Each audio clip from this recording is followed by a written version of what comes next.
That's $25,000 net annualized from one transaction. The question that I have for you is, why are you not investing in multifamily real estate?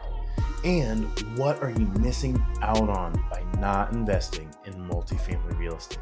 If you're new to the channel, my name is Trevor B. and I've been investing in multifamily real estate for nearly a decade.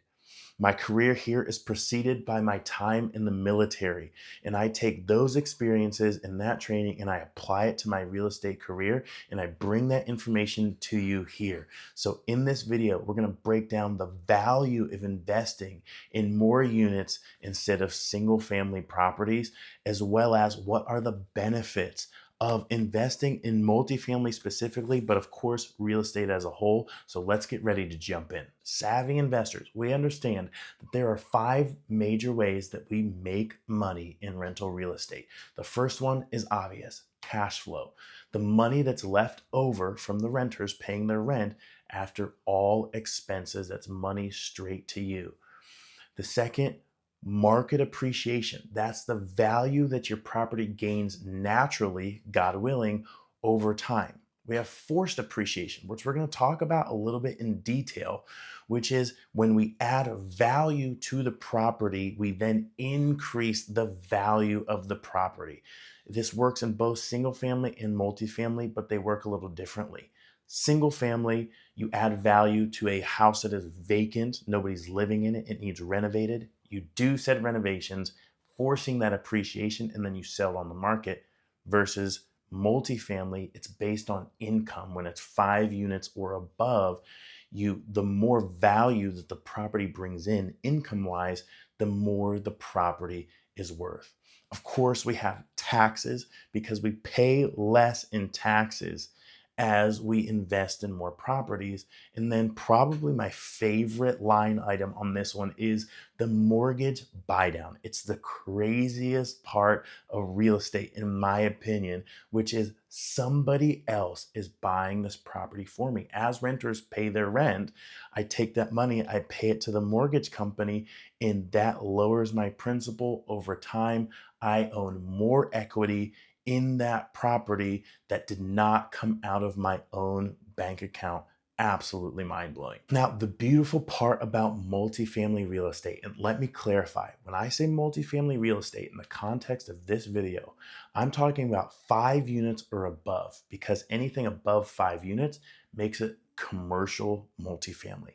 And now the value is based on income instead of sold comparables in the immediate area.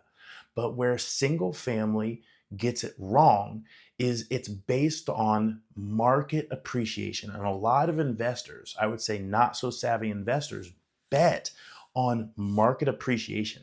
And as you know, we're in a pretty volatile market.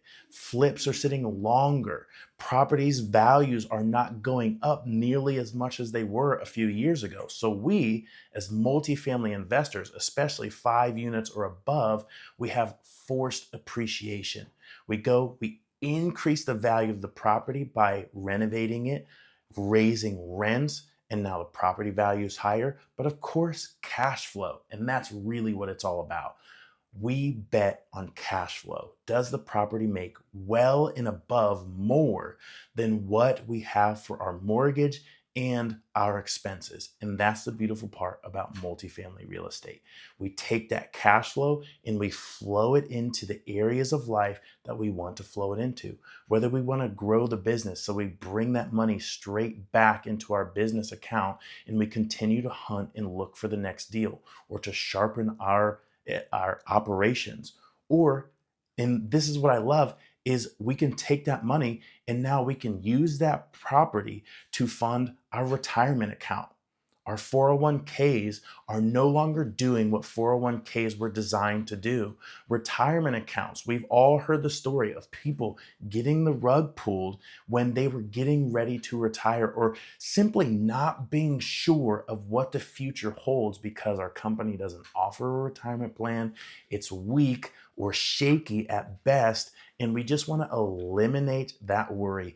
That is the value of multifamily real estate, because it's much more scalable than single family real estate. But of course, we have college funds. As we grow up, we're raising kids. My wife is actually currently pregnant. We're so excited about that. But I have already got a college fund plan in my mind because of our business plan with multifamily real estate. We can buy a property, let it appreciate over time, but we don't have to bet on it because we have forced appreciation and cash flow, tax depreciation, and mortgage buy down all the way until we get to that point where we want to leverage that asset. The beautiful part is we can sell that beast and move on to the next thing and take that cash and send our kid to whatever internship, whatever college, whatever program they have on their heart, whatever God has called them to be in. And of course, the life fund. We have the ability to have lifestyle design when we are investing in multifamily real estate. We don't have to buy one property, one single family property every quarter. We can buy multiple properties over the span of years, but multiple units under those. And it just accelerates our ability to live the life that we want to live through the lens of real estate and a strong multifamily business plan. And I'm talking to the savers out there, the ones that take every penny and they stuff it into a savings account. That's a good practice, but is it the best practice? Because we can stuff all of our money into a savings account, but as inflation continues to go up, an economy that is uncertain, that just starts to erode away at the value of our dollar, of our savings account. So let's take that money and put it into a multifamily asset. Here's the money move when it comes to multifamily real estate and inflation. It's nothing that we can necessarily control besides the fact that we own multifamily real estate. But as inflation continues to rise, that weakens the value of the US dollar. But inflation going up makes the values of our properties go up. So even though the value of the dollar is going down, our assets are increasing in value. That's more money in our pocket. It gives us more leverage with banks. And if we ever go to exit that property, meaning we sell it or refinance, that is a tax-free event when we refinance into a new loan, or we sell it, and of course we take the windfall of the proceeds of that property. It's a physical asset that is going to gain value because of our forced appreciation. It's going to put money in our pocket because of the cash flow, and of course the other things that I mentioned as 5 strategies to make money as a savvy real estate investor. But the cherry on top is a savvy multifamily real estate investor. Now let's look into the scalability of multifamily real estate. And we're going to look at this from a 30,000 foot view.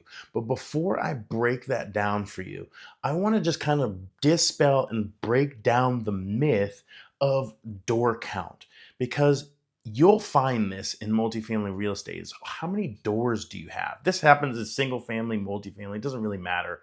But people start to rely on how many properties you have. And through that, that's how savvy of an investor you are, how successful of an investor you are. And I think that there's about 6% of truth to that, which is somebody who has 85 doors like myself, or 500 doors, 1,000 doors, as long as they're one of the main operators, I think that speaks to a capacity ability.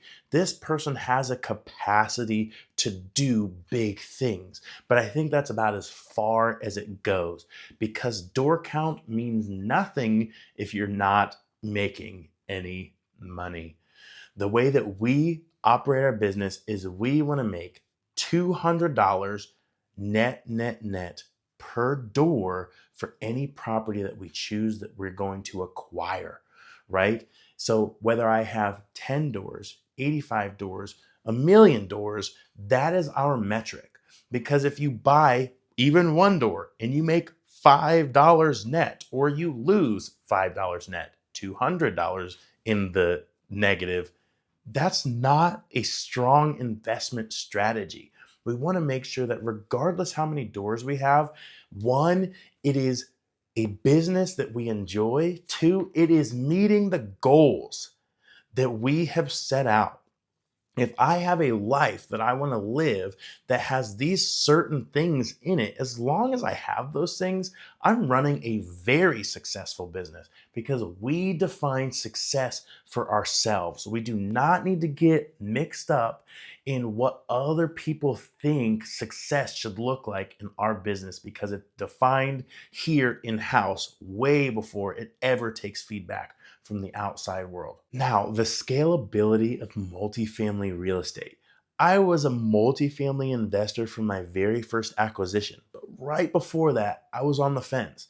I had this single family in Raleigh, North Carolina that I could have easily put under contract for a great price. Looking back, I could have had very strong market appreciation, sold that beast for a lot of money. Or I had this 3-unit building that was strong on the cash flow side, but not as strong looking back on the market appreciation. But which one did I choose? Obviously, I choose the multifamily real estate. That property produced well over $1,000 every single month in net cash flow, which I kept for 5, 6, almost 7 years because it was the first property that I ever bought. And then we just sold that property just recently and got all of our equity out. That property produced more cash over time than that single family in Raleigh would have by holding it and then selling it.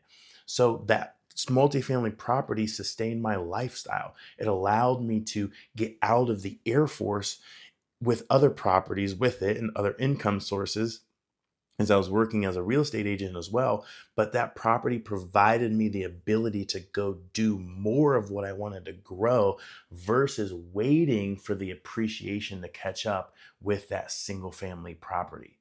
Applying that strategy to my first 12 months as a real estate investor, we went from 0 units to 14 units.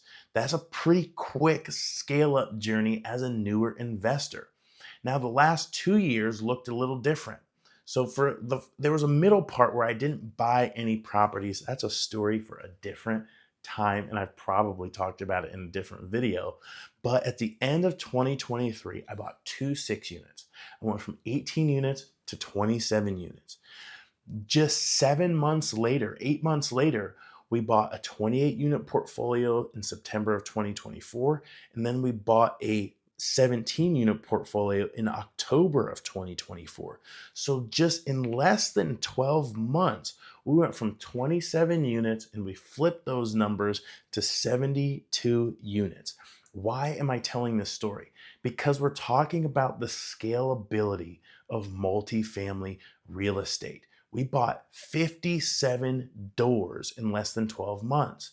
If I was investing in single family real estate, I would have to have 57 properties, 57 transactions, 57 roofs, 57 furnaces, 57 renters that are all going to be spread out across a different area. So the time, the effort, the money that would go into all of those transactions would probably span a lot longer than just 9 or 10 months of acquisitions. That would be years worth of acquisition unless I bought a single family portfolio of 57 houses. But I'd still rather have one 10-unit building that I purchase that has one roof versus 10 single family rentals that have 10 roofs.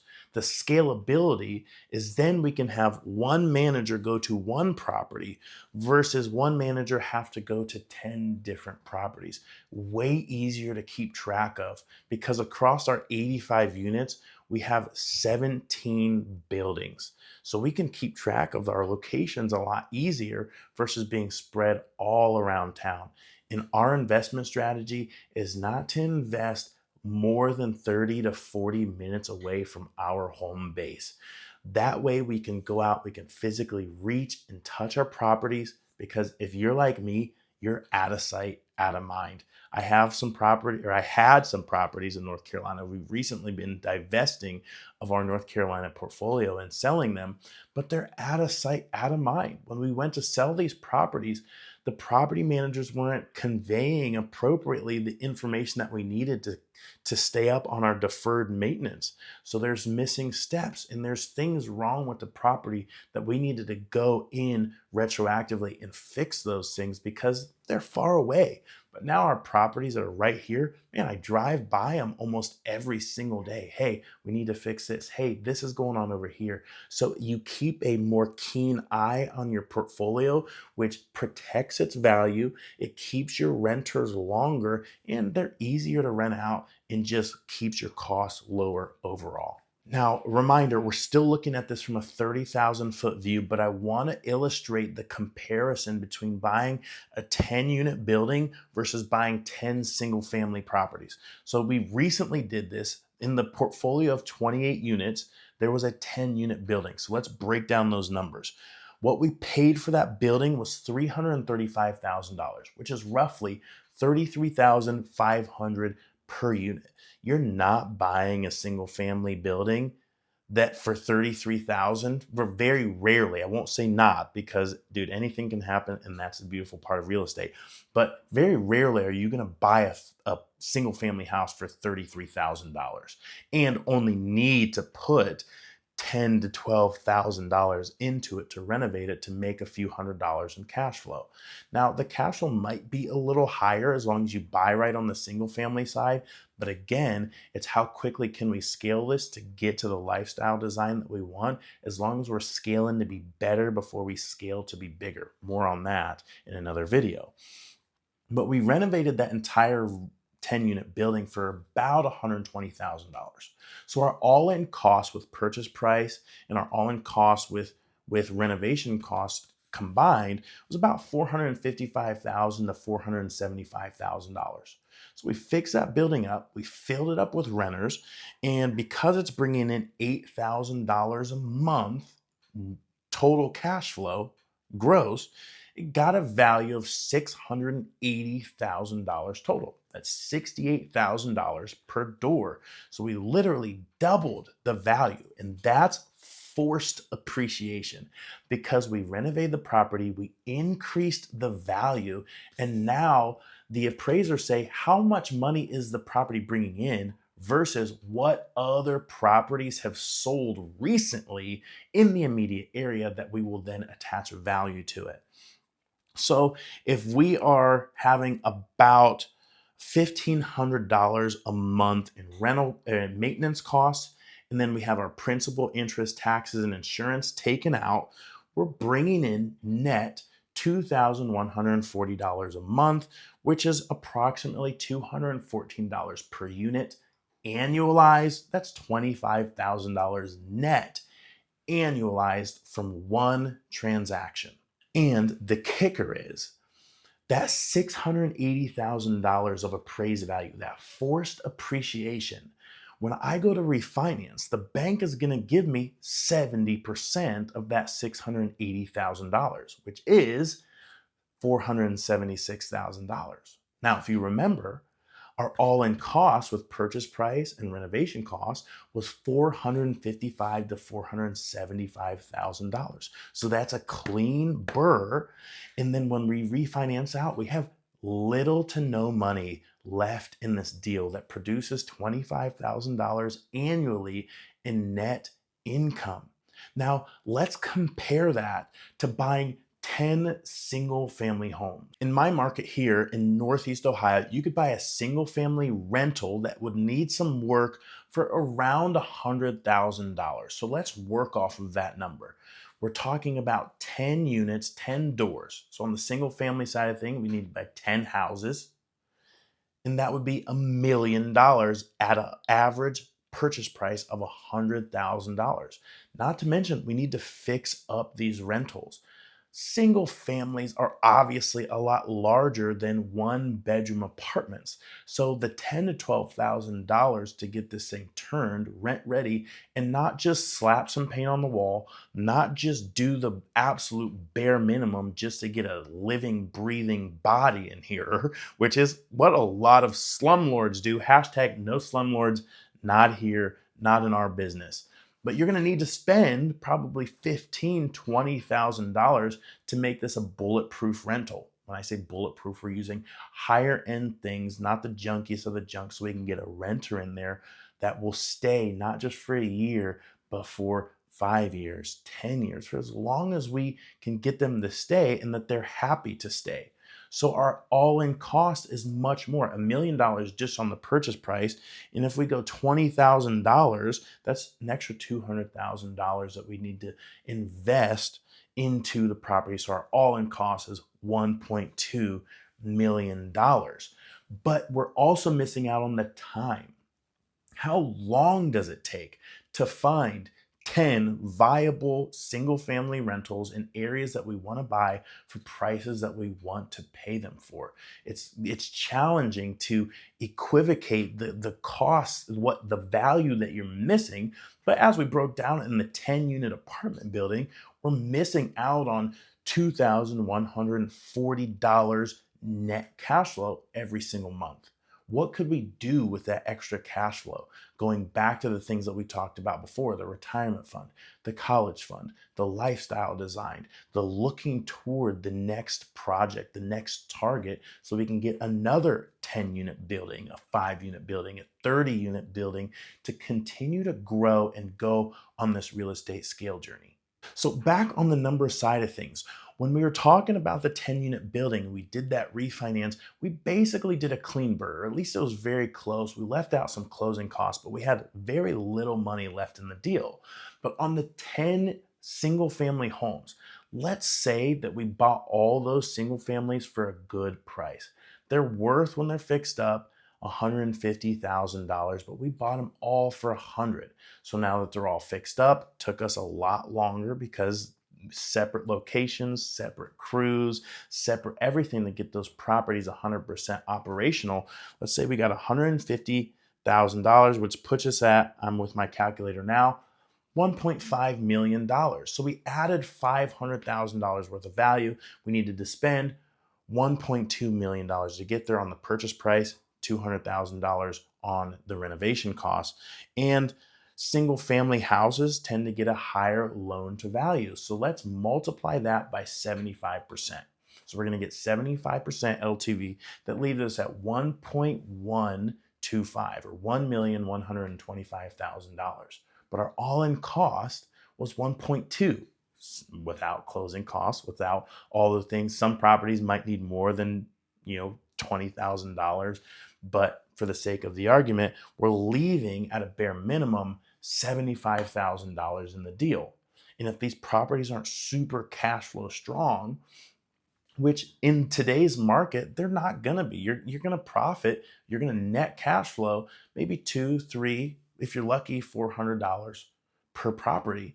And there's different strategies to increase that. And this is not to knock everything single family, but to really show the value in the scalability of multifamily real estate, to leave $75,000 in the deal, to not make that much more cash flow, and to lose that much time.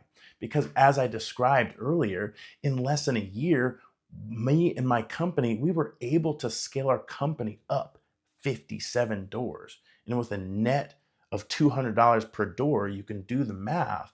Now we have some other projects that we're rolling that cash into in order to get up to speed so we can get to stability. However, it's that long-term play.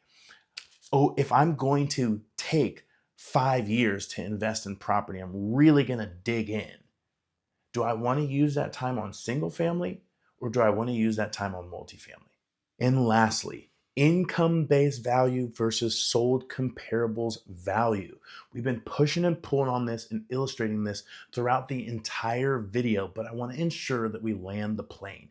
In our example of the 10 single-family properties, we were looking for a value of $150,000 per property, $101.5 million for the portfolio in total. But an appraiser can come in and they're going to look at the sold comparables. So the appraiser gets a vote and the market gets a vote. Especially over time, how properties are being appraised and the status of the market can change within 3, 6, 9, 12 months. And if it takes us that long or much longer, which it typically does, to buy 10 single family homes, we could be looking at a much different market picture. However, let's say this is all happening at the same time. We're looking for $150,000 value. Appraiser gets a vote, market gets a vote. Appraiser comes in, he's going to be looking at properties that have sold in the immediate area, quarter mile, half a mile within the last 30 to 90 days. Properties of similar kind, similar square footage, bed, bath count, and finishes in a number of different things. Let's say that the properties are coming in lower. The properties are actually $140,000 instead of $150,000. That can change our refinance. That can change how much money we leave in the deal in an instant because of the results of an appraisal and a difference in how the market has shifted. Whereas on the multifamily side of things, we don't have to rely on that as much or nearly at all because we're focused on income-based approach. Let's run through this really briefly with our calculators out. And using the same example, the 10-unit building that is in my portfolio that we're using as an example, the average rents on that building are $800 times 10 units is $8,000 per month. We multiply that by 12. That's 12 months to annualize our gross rental income, which gives us $96,000. Then we want to apply expenses to our gross rental income. The easiest way to do that is multiply by 0.6. That attributes a 40% expense ratio immediately to the building. Now, expenses do not include principal and interest. They do include taxes and insurance, all the maintenance costs, and all the other things that come along with owning multifamily rental real estate. So that number that's left there is $57,600. This is called our net operating income. That is the money that we will use to pay our debt service, our principal and interest. Those two things, those numbers, those words are used interchangeably. So 57,600. We divide that number by our cap rate. Now our cap rate or our capitalization rate, this just describes what properties are trading for in any given area. We're not going to go super in depth, but just think of it as the lower the cap rate, the higher the property value, but the lower the returns. The higher the cap rate, the higher the returns, but the lower the property value. A 2% cap rate would be somewhere in New York City or San Diego, California, or Tallahassee, Florida, where the people are moving in there. The market is less volatile, and it's just a great place to hold your money. Whereas where I'm at in Northeast Ohio, where we're sitting somewhere between a 7 and a 10 cap, people aren't moving here as frequently. The market might be a little more volatile. However, your returns are going to be a little higher. So for this property, the appraiser ran it on 8.5 cap rate. So we take our NOI of $57,000, $57,600, and we divide that by our 8.5% cap rate or 0.085. And that gives us the value of our property, $677,000, whereas we got a $680,000 valuation on our property. Didn't have to look at market comparables. They do, just to say, hey, these not inflating his numbers by renting out these one-bedroom apartments for $1,500 each, where the market really says that he can rent them out between $700 and $950. There's a little bit of checks and balances there, but as long as we are running our business effectively and honestly, we're going to get the right evaluation, which is exactly what we did. $680,000 when we bought the property for $335,000. And that's the value of investing in multifamily real estate with that forced appreciation. And properties are based on income instead of sold comparables. If you're still watching this video, that means you got value out of this video. And if you're ready to take the next step in your real estate scale journey, I'm getting ready to host a tiny challenge, which will be multiple days for a few hours a day, where we go into the details of how to find, finance, fix, and finish these multifamily property. It's going to be extremely valuable. Get down to the tactical details so that you can either get your first or your next multifamily property. And of course, I have a verse of the week for you, and I challenge you to join me in memorizing this verse. And the reason I do this is because I would be a very poor steward and a very poor manager of this business if it wasn't for God leading me, making this a people first business without worry, without stress, because God has already done it. God would not have called me or you into this business if it was supposed to instill fear or worry or doubt or stress into our lives, but no, to elevate and glorify his name. So join me as we memorize John chapter 10, verse 27, which says, "My sheep hear my voice, and I know them, and they follow me." It's easy to get distracted in business. It's easy to have all these stressors weighing down on us in life, bills piling up, contractors need paid, not living the life that we want to live if we're not investing in real estate, wanting to get to the next chapter in life. But what God is calling us to do is to quiet our voice, quiet the voice of the world, and lean into his voice. And it's not always this big, booming, grandiose voice. Sometimes it's as still as a whisper. And sometimes God uses that whisper to get us to lean in so we can hear his voice more clearly. So we need to ask ourselves, whose voice is leading our lives? Is it my voice, someone else's, or something else's voice? Is it the world's voice, or is it God's voice, who's only going to lead us into spirit and in truth? May God bless you and Godspeed.